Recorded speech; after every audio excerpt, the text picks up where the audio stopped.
Hey Gators and sports fans, get all your Gator talk, news, analysis, and opinions on the Pod Up with Matthews in the Morning podcast. Find us on your favorite podcast platform or watch us on Facebook Live between 8 a.m. and 9 a.m. every weekday.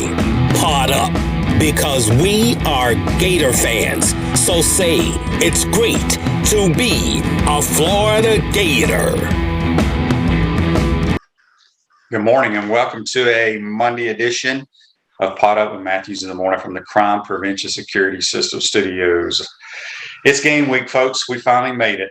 All the talking BS is over with. We actually had some football this weekend. Got a lot to talk about today on today's show. We got JC kicking it off here in just a second. We'll have Scott Carter of FloridaGators.com join us. Pretty much our in-season schedule will be JC, Scott Carter on Mondays, Buddy Martin and Gator wide receiver Trent Whittemore on Tuesdays. Wednesdays will be JC and then somebody from the opposing team covering them. And then Thursday we have our Baker Sporting Goods High School Roundup along with our college football analyst Brent Beard.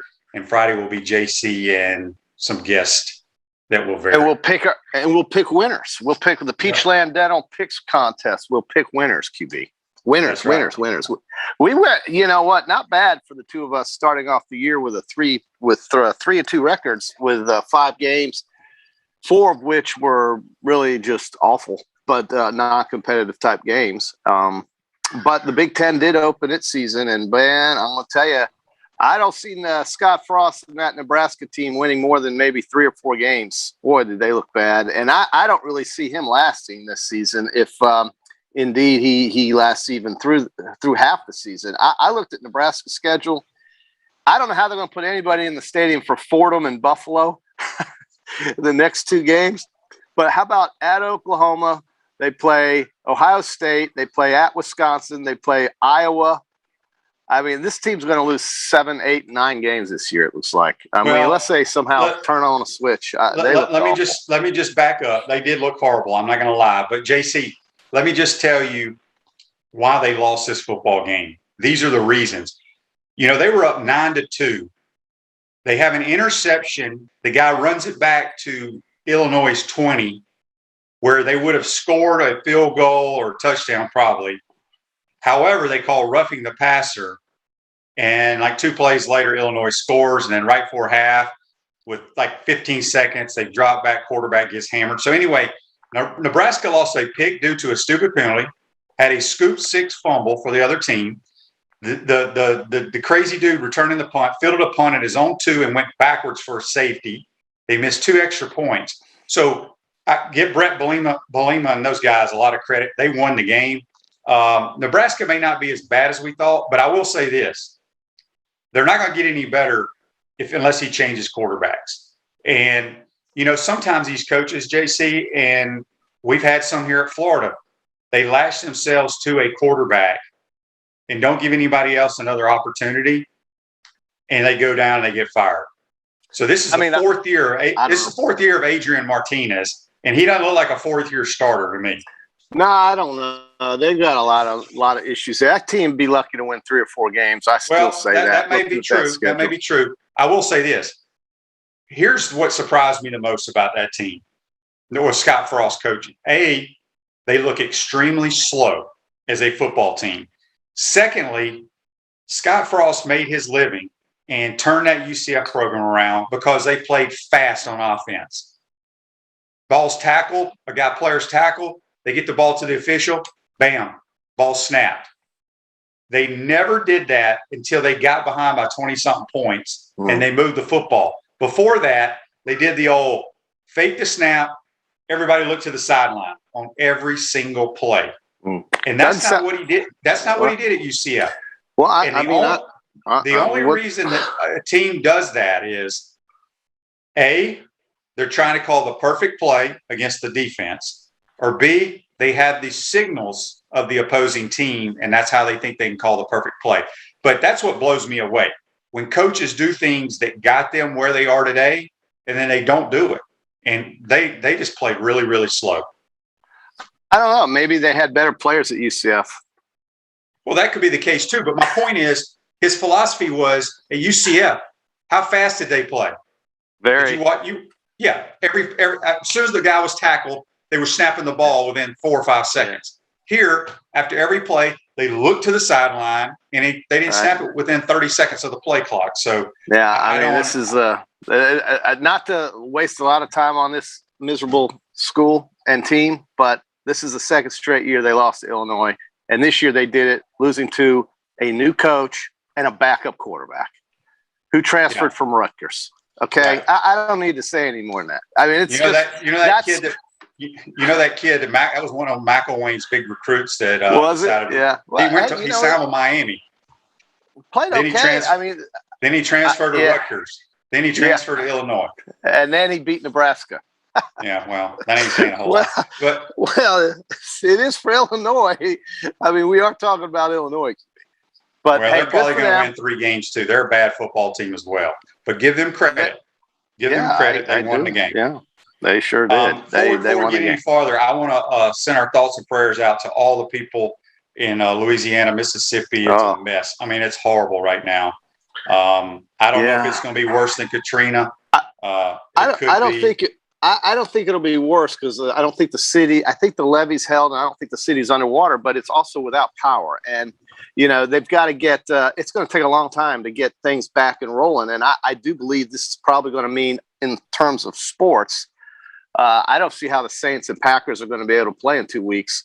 I mean, maybe, but the entire city is without power, and there's been massive damage done to the transmission infrastructure of that city, QB. So, it's bad, but I don't think it's underwater. And I do think the levee's held, which was a big question mark because of the investment after Katrina. This storm was bad. It wasn't as big as Katrina, though. But the weird thing, QB, is that it came on the same day, 16 years ago, the anniversary of Katrina.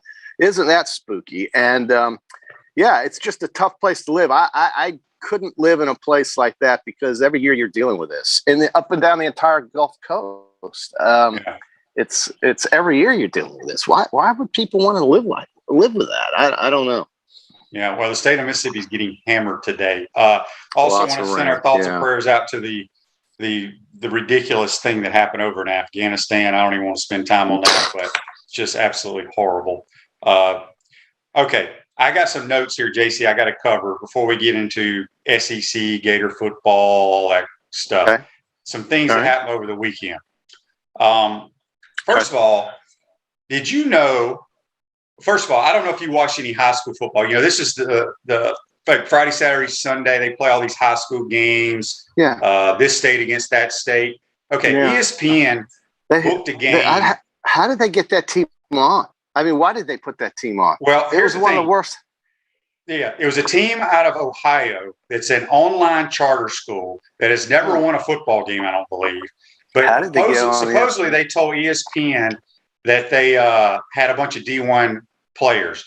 Not only were they one of the worst high school football teams I've ever witnessed, they also played a game on Friday night.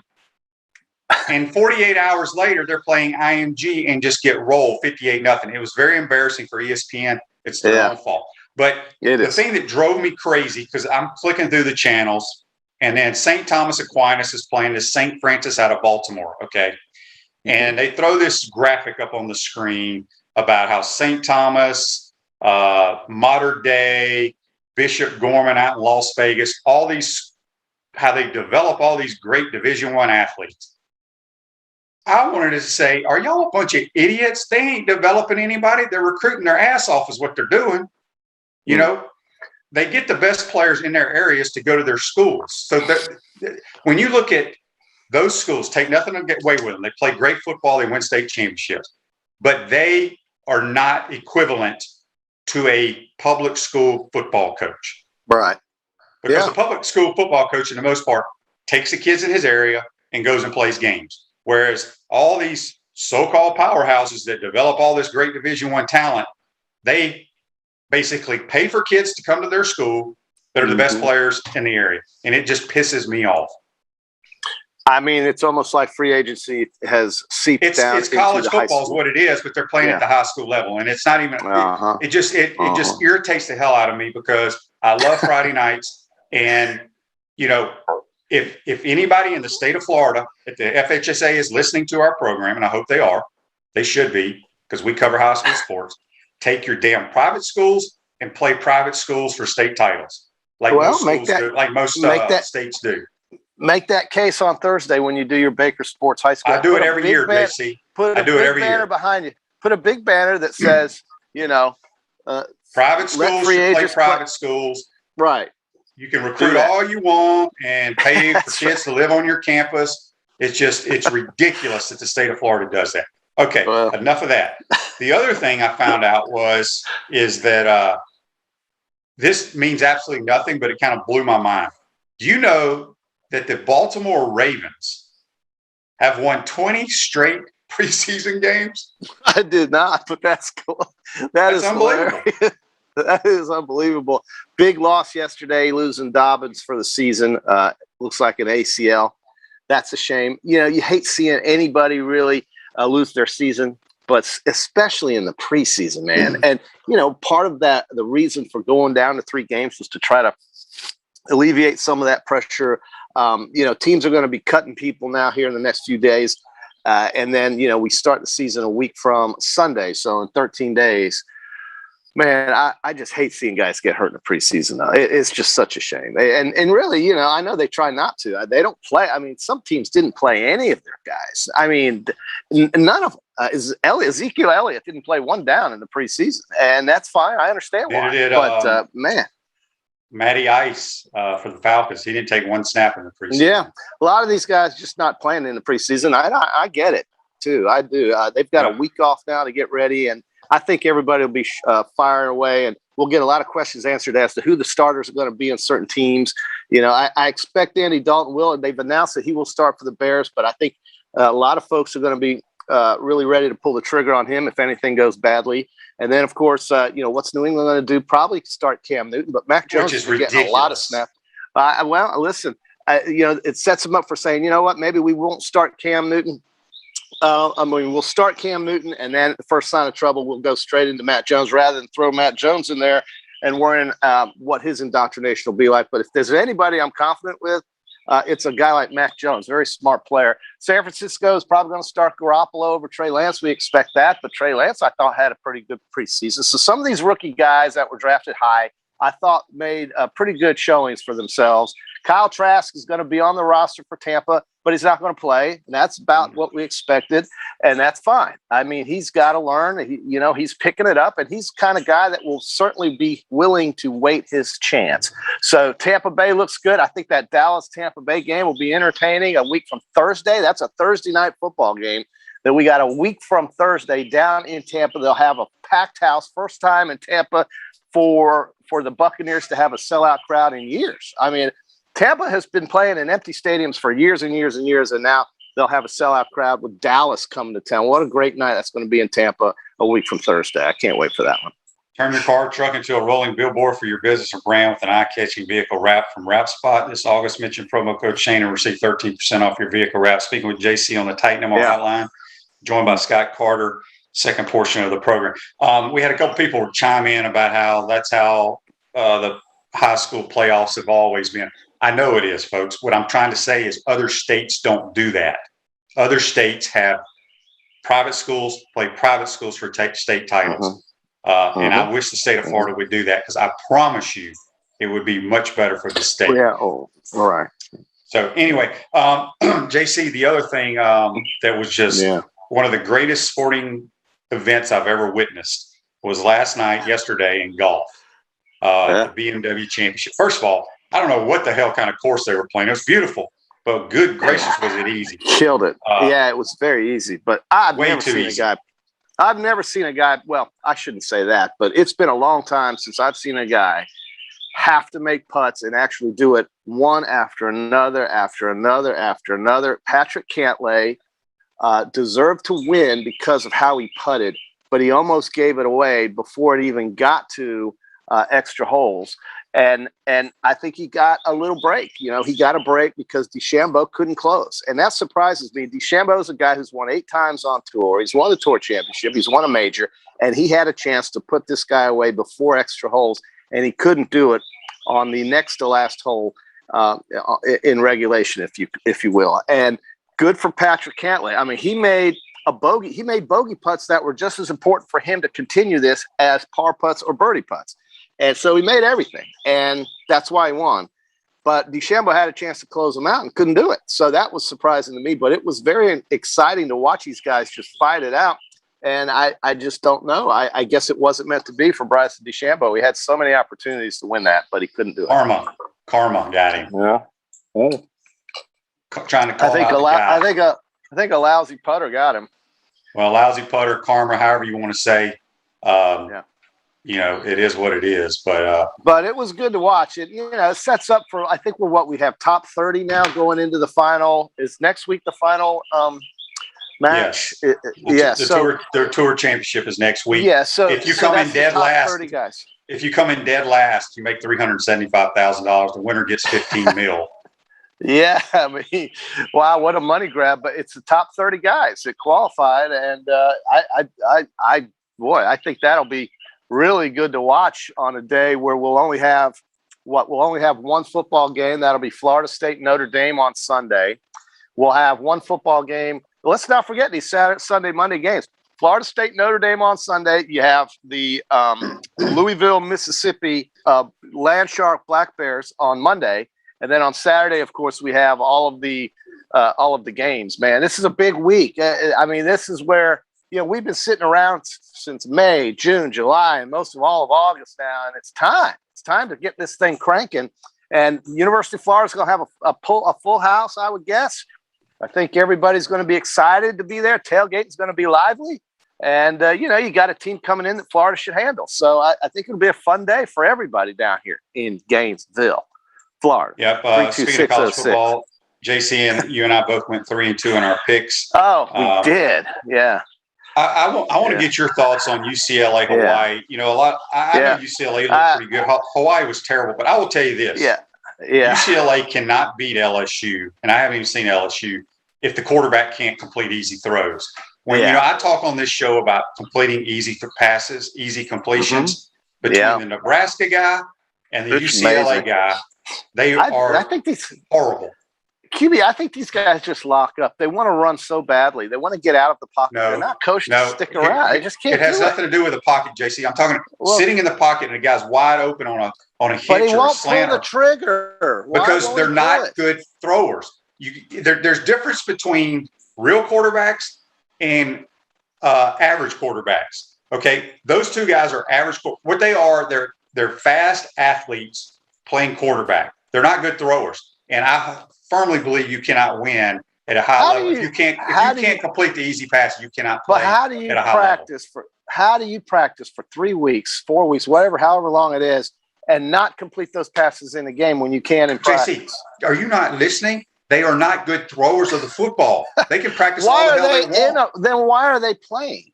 Because they have athletic ability, and a lot of coaches rather have an athlete at quarterback, so when protection breaks down, they can get outside the pocket and make something happen with their legs. But give me a guy that can complete all the easy throws. I mean, I don't understand. You say when protection breaks down, what protection? If you can't throw the ball, you don't need protection. Just go. And I don't know why you would even stand in a pocket if you can't throw the ball. So what protection are we talking about? Just go if you can't throw it. Let me add to that. These are those guys that are 5-star quarterbacks because they have tremendous arm talent.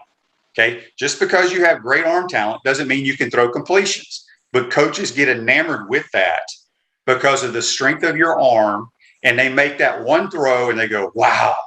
And then the next 5 throws that JC could complete, they can't complete. And that's just my philosophy compared to some of these other coaches. That's what they look for. I'm telling you, all these guys that go to these damn 5-star Elite 11 camps, we talked about this on my show during the pandemic, that if you go back and you look at those draft classes of all those people that go to that Elite 11, only 1 or 2 of them ever end up playing a down in college football. But they look good in shorts. And that's what Dorian Thompson, whatever his name is, DTR or whatever his name is out there at UCLA. He is a great athlete, but he ain't a quarterback. Same way with Adrian Martinez at Nebraska. So you got LSU winning that. I do. I don't even. I haven't even seen. Obviously, we haven't seen LSU.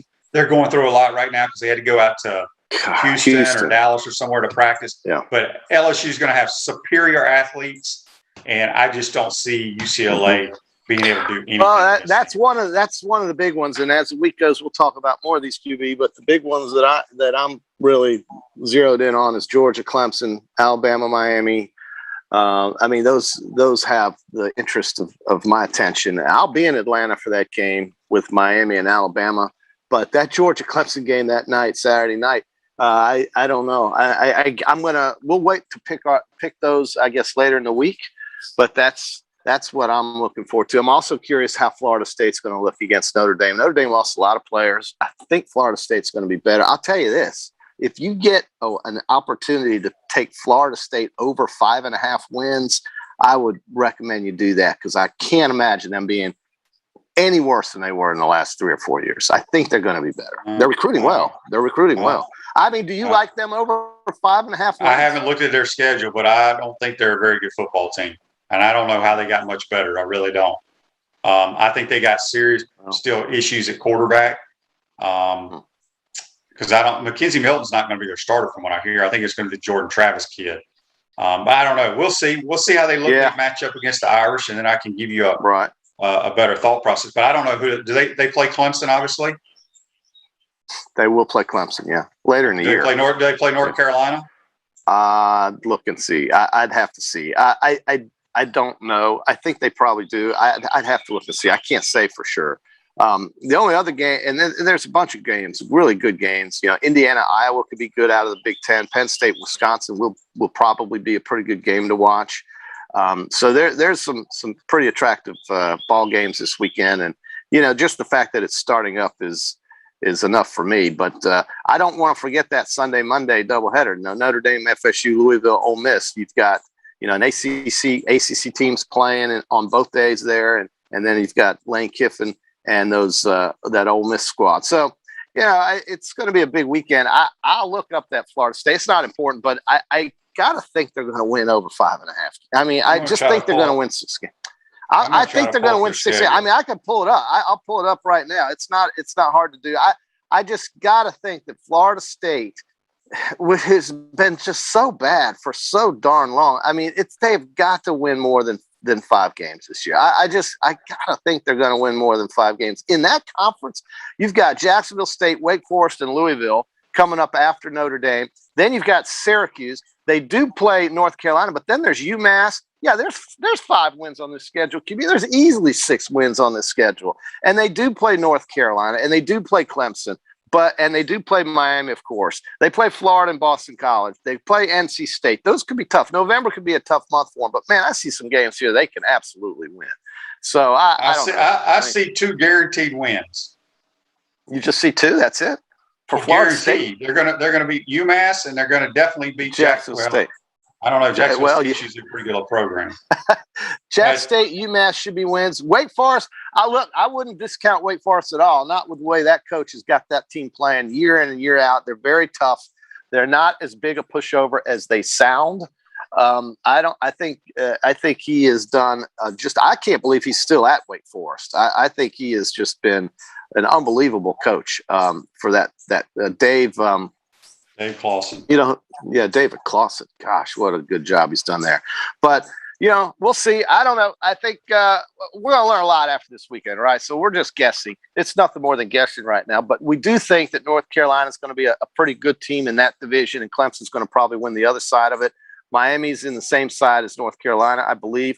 So, Florida State's on the same side as Clemson. So that's going to be an interesting finish.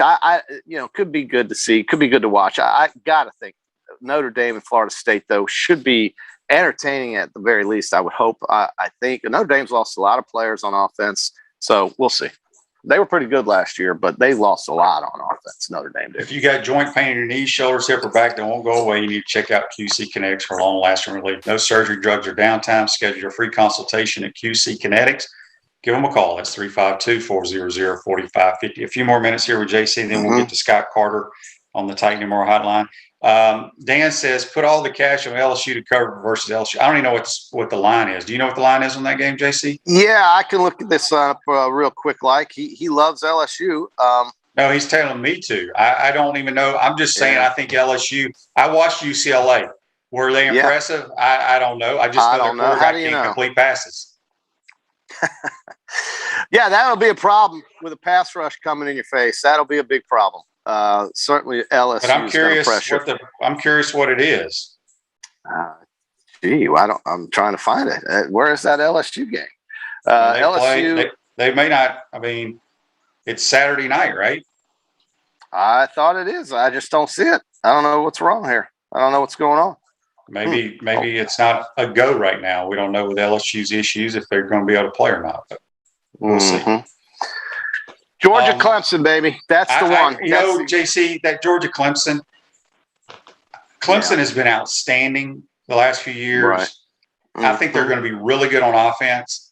But defensively, they can be scored on. Defensively, if you go back to last year, they were so weak up the middle, meaning at middle linebacker and the safety positions, and people just attacked them. They did. I know Georgia's got a lot of people out. I just feel like Georgia's got the better team. I think Georgia may handle them. You believe Clemson is favored in this? You see Clemson being favored in this game by 3 points. Vegas has got something up on their sleeve there. I'm not sure what it is. I know Pickens isn't playing for Georgia. That tight end position is different for Georgia right now. But, this is going to be the first game, too, QB, that your guy Daniels is going to actually play a team that's capable. And I am kind of curious how that'll go. But I think if I'm a Georgia guy, I'm feeling pretty good about our chances. But it's a great way to open the season.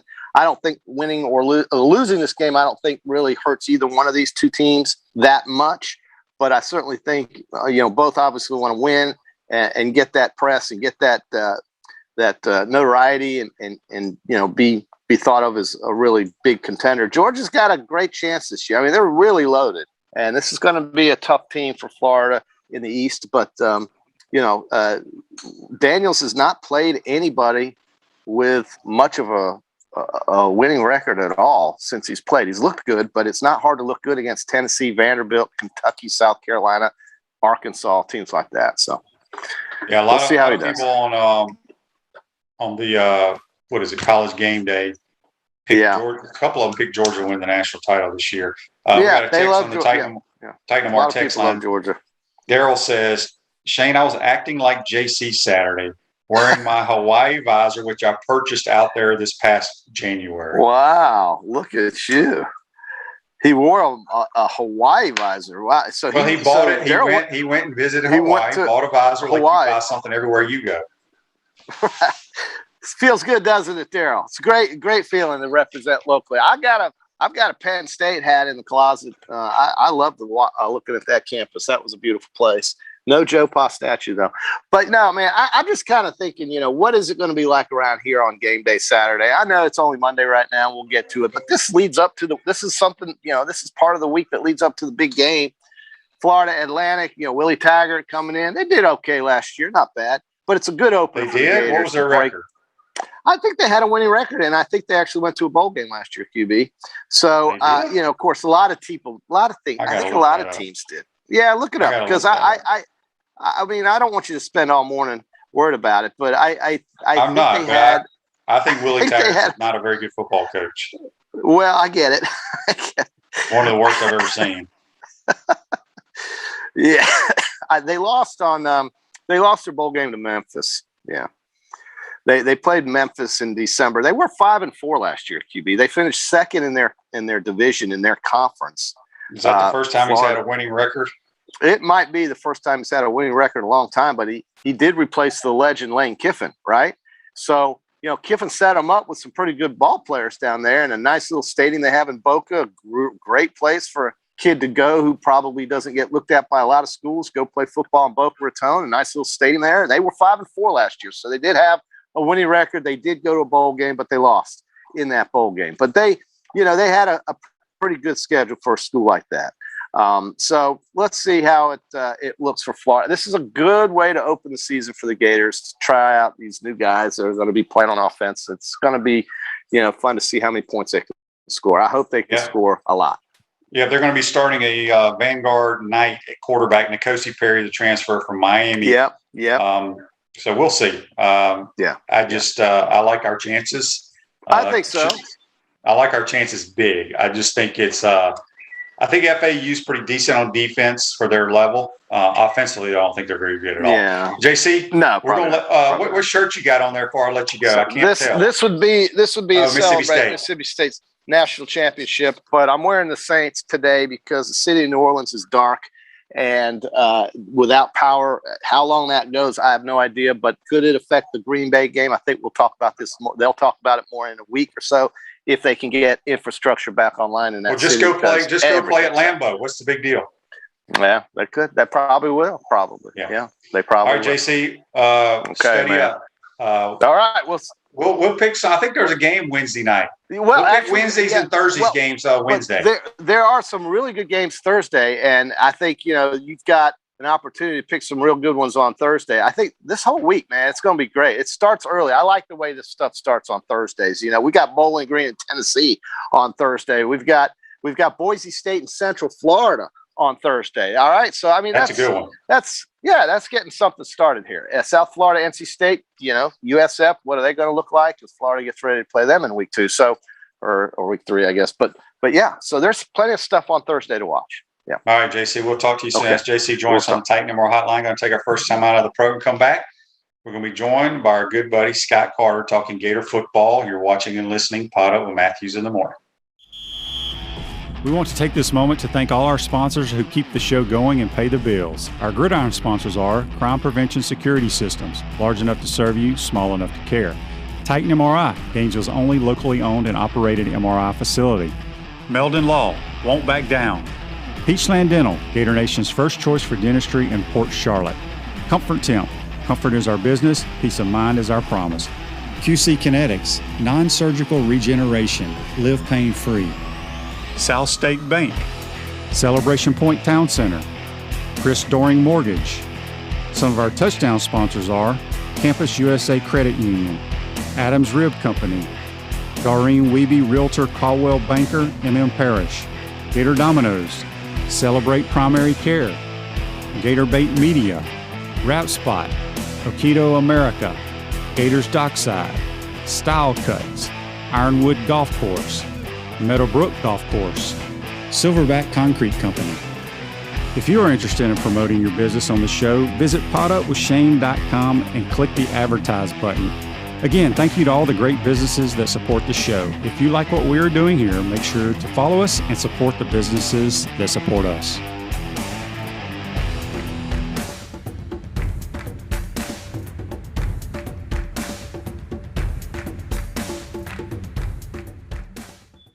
Welcome back to the Crime Prevention Security System Studios, large enough to serve you, small enough to care. Celebration Points, where the Gators go to celebrate with premium brands like Regal Cinemas, Bass Pro Shops, Nike, Le Macaron French Pastries, International Diamond Center, in coming August. Why don't I say keep coming? It's here, folks. It's the HBC's new restaurant, Spurrier's Gridiron Grill. We will see you at Celebration Point, where the Gators go to celebrate. I'm so used to saying coming. It's already here. Good morning, Scott. How are you, my man? Hey, doing well, Shane. Still have not gotten over there in the last couple of weeks since it has opened, so I'm dropping the ball here. Well, it's a good spot, no question about it. Stays very, very busy. All right, Scott, we finally made it to game week. All the talking season's over, thank goodness. I've been talked out about scrimmages and what we expect from this player, that player. The FAU Owls are rolling into town here Saturday night. Obviously, the team had the weekend off. I think they cranked back up with their regular game week today. Just your overall feelings with this team heading into the season.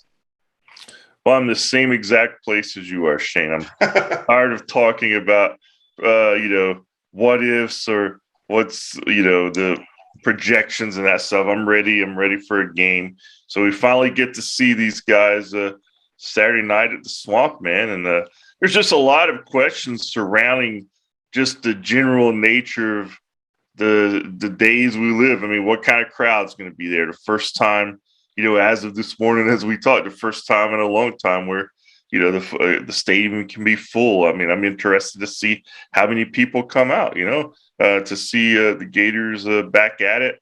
I'm interested to see Emory Jones, go out there and really be the starting quarterback for the first time in his career. What can he do? I mean, how does he look as a runner, as a passer? How does it look different than what we've seen in Mullen's time here with his quarterbacks? So I'm curious to see that. Curious to see how much Anthony Richardson plays. I wrote about him over the weekend.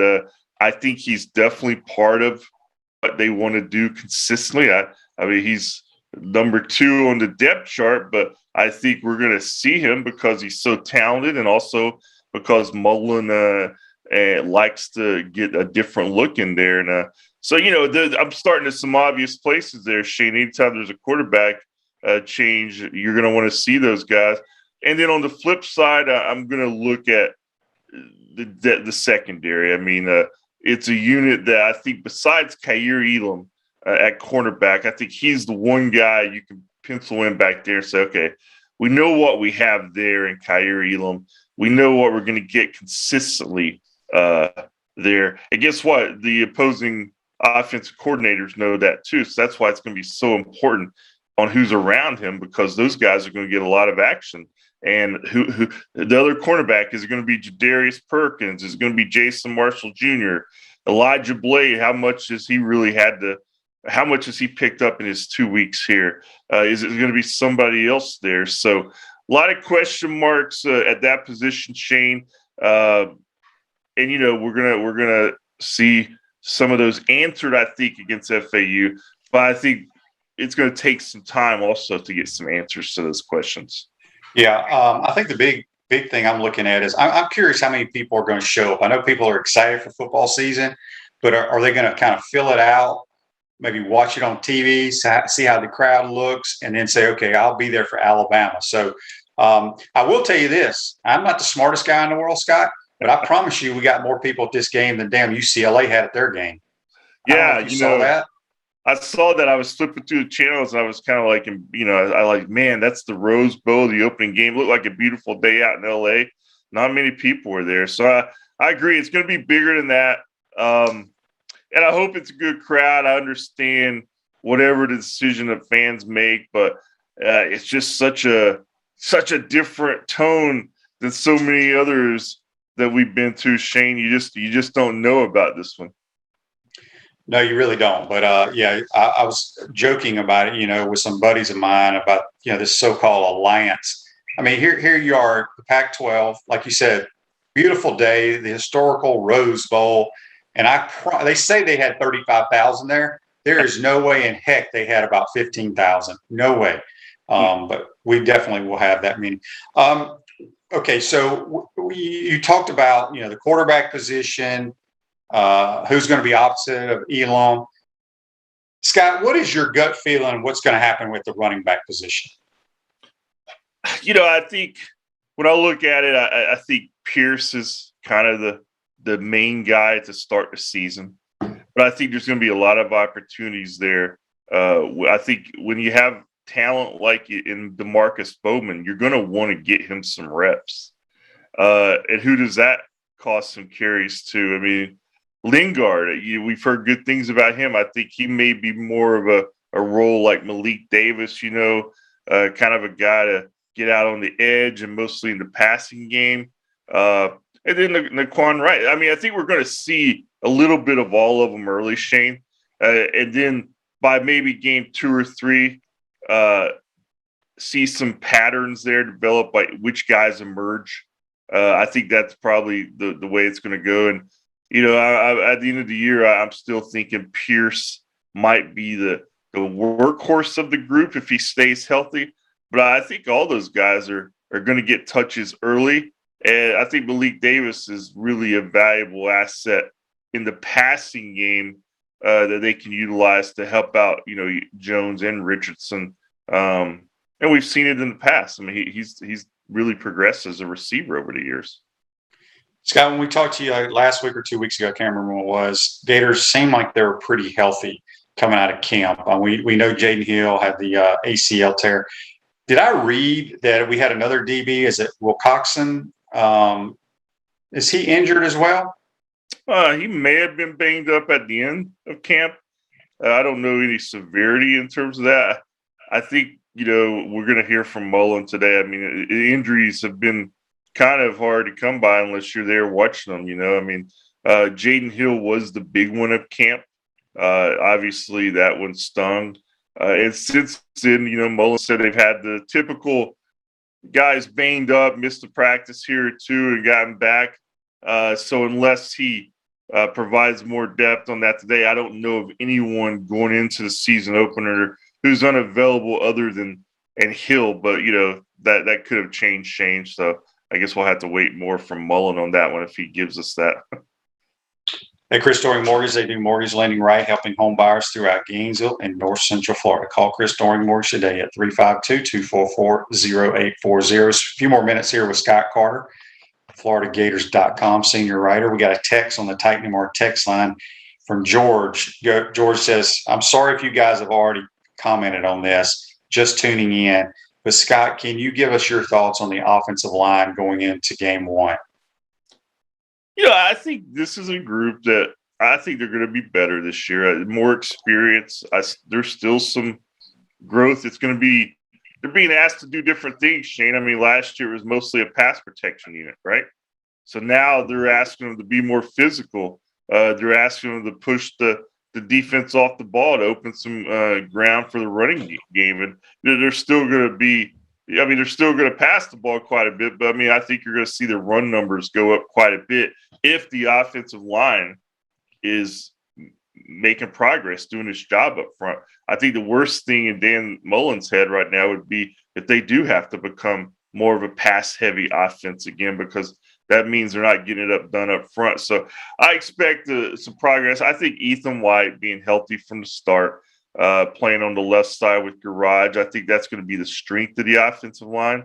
On the left side, I think Kingsley Egwukan he seems to be progressing nicely at center. And of course, I know a lot of people are down on that right side of the line after last year with Stuart Reese and Gene Lance. And I think we're just going to have to see how those guys come out and play early on. And, if you listen to Mullen and the Hevesy, I don't think their outlook was as grim as the fans, but you only see what we see on Saturday, and that's what really counts. So I know that's going to be a heavily scrutinized group, and they got a chance to, come out against FAU and kind of gain some footing there, because it's going to get tougher, at USF, and then of course against Alabama. If you're not getting the job done against that Alabama defensive line in week 3, well, then I think that's going to be a focal point where they're going to become scrutinized even more. So that's going to be a big test for those guys up front.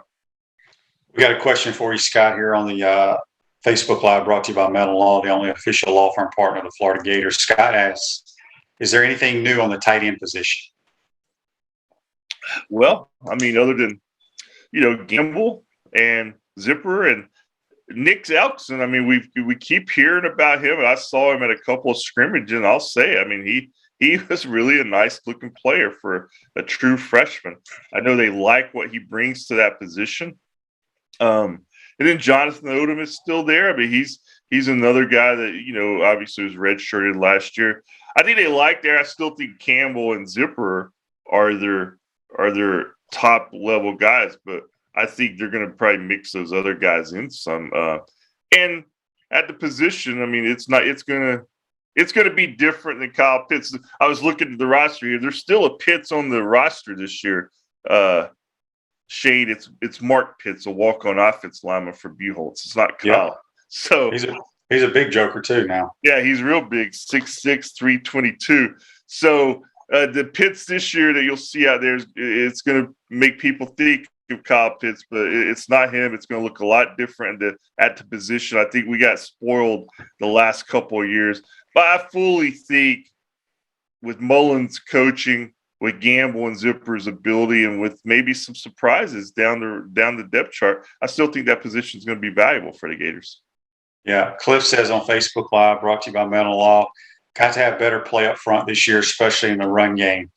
I agree and disagree with that. I think, the bottom line is what I look at it from a former player standpoint and a coaching standpoint, whatever we can do to win the football game. I know, Trask and his crew threw for 1 million yards last year. We had so much success, but then you have people going, we need to run the ball more. Well, why? Yeah. Who cares? You know what I mean? Scott, the object of the game is to win. Do what's best. Yeah. So, here's what's going to happen. We may, Saturday night, we may have like 58 rushing attempts and 20 pass plays, and people are going to be calling our shows and other shows. We need to throw the ball more. Yeah. I think Dan is smart enough, and his record speaks for itself. He's going to do what he thinks gives us the best chance of winning. And I think we're going to run the football a lot this year, folks. Get ready. Dan asked on Facebook Live, brought to you by Mental Law, who's the honorary Mr. Two-Bit Saturday? Do you know that, Scott? Well, yeah. Or you're not supposed to announce it? It's going to be officially announced in the morning, I think. My colleague Chris Harry has a story. So okay, well, we'll make sure Dan goes to FloridaGators.com and reads about it, because we don't want to break the news here. Yeah, I might get in trouble if I broke that one. So, but they've got some people who they've got trying to get lined up all throughout the year. I think that the fans will like, and that's one of my favorite traditions they've started since I've been around here, Shane. I really like what that adds to the game day atmosphere. When did they actually start that? Do you remember? I think it was the 13th season. It was my second or third year around. I think it was 13, and I thought it was a really good idea. It's a great bridge to the past and also to current. Let's say they get a Caleb Dressler or Grant Holloway or one of the Olympians out there this year. And we've seen those guys do it before, but it's a great way to celebrate those guys. Yep. And Cliff says here at the end of the season, teams were beginning to drop more players back in zone because they didn't respect our run game. I hear you. I agree with that. But again, if they do that, we will be able to run the football. Dan's got to call runs, and it's going to be totally different. People didn't respect our run game mostly because our quarterback was not a runner. Mm-hmm. They can't do that when you have a running quarterback. So teams will not be dropping a bunch of folks into coverage with Emory at quarterback, because he will run for days and days. All right, Scott, last thing for you, just kind of outside the Gators, any games? I know you're going to be working extremely hard covering the Gators, but you're going to keep your eye on any other college football games this weekend? Oh, yeah. I'm always watching them. The big one anytime Clemson, who's Clemson playing against, Shane? Some team called Georgia. I think so. So, that game's obviously natural attraction. I'll be watching that one. Good gauge of Georgia early on. I think if you're a Gator fan, you want to see them play. I don't have my schedule right for me. I love these opening weekends, though, when I'm a big fan of these neutral site opening weekends. Even though it didn't go the Gators' way, I really enjoyed that 17 game against Michigan out in Dallas. Just the fact it was an interesting, different build up to the season. I love the Miami game in 19 down in Orlando, kind of revisiting that rivalry. And even though this weekend we're talking about FAU, I'm actually looking forward to the USF game. That's something different. First time the Gators have played a regular season game down there since 1989. So, so just a little different. But in terms of opening weekend, the game I've got my eyes on is Clemson, Georgia. That's the one I'll be watching mostly. So let me ask you this. I'm curious, because you guys are up in the press area, and I know they have like the replays after every play of the Gator game there on the teleprompters or whatever, the TVs.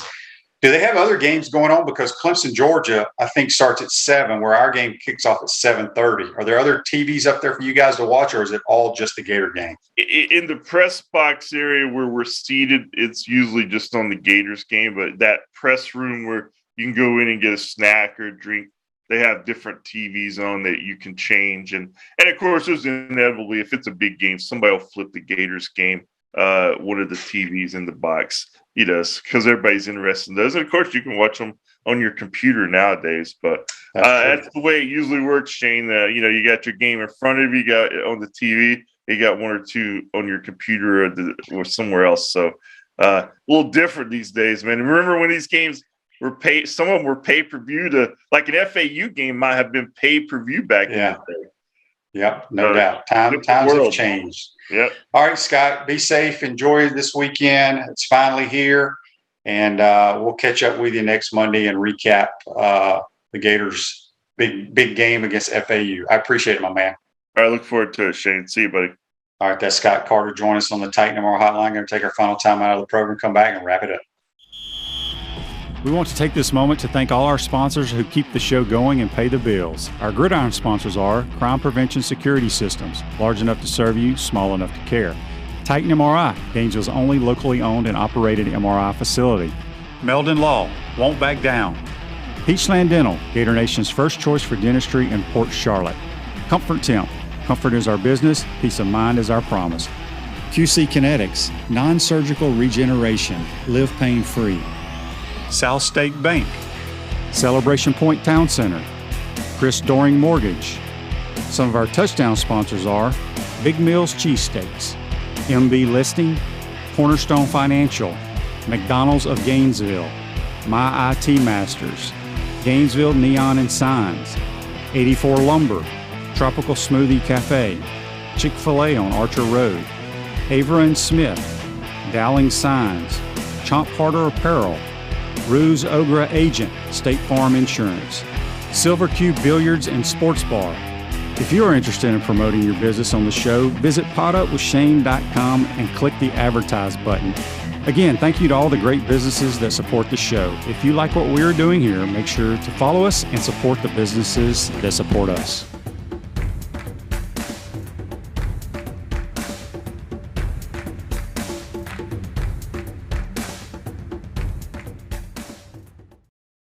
Welcome back to the Crime Prevention Security System Studios, large enough to serve you, small enough to care. Center State Bank is now South State Bank, but we still put business first. We understand that small businesses need a community business partner that they can rely on. South State still has 4 convenient Alachua County locations. South State Bank, banking for member FDIC. I want to thank JC and Scott Carter. Join us on the Titan MR hotline. Let's get to This Day in Sports, brought to our good friends at Comfort Temp. Comfort is our business, peace of mind is our promise. They're hiring team members with all levels of experience. $1,000 signing bonus. Give Comfort Temp a call, 352-376-2366. This day in 1954, the BC Lions played the franchise's first Canadian Football League game against the Saskatchewan Roughriders. That's for all our Canadian football fans out there. Not a whole lot going on this day in sports. Make sure you tune in tomorrow. We're going to have Buddy Martin. Starting next Tuesday and every Tuesday, we'll have Gator wide receiver Trent Whittemore join us on the program. So make sure you tune in for that. He won't be on tomorrow, but we will have him the rest of the season on Tuesdays along with Buddy. Yeah, it's here, folks. Hopefully you get fired up here for this week. Gator football is cranking up. College football is cranking up. NFL next week. And once again, all our thoughts and prayers go out to our good friends out there on the Gulf Coast. It's not good, folks. It's going to be pretty bad. So hopefully it won't be as bad as we think it is. But today's show's a wrap, brought to you by Wrap Spot. Be safe. Make sure you tune in tomorrow. Take care.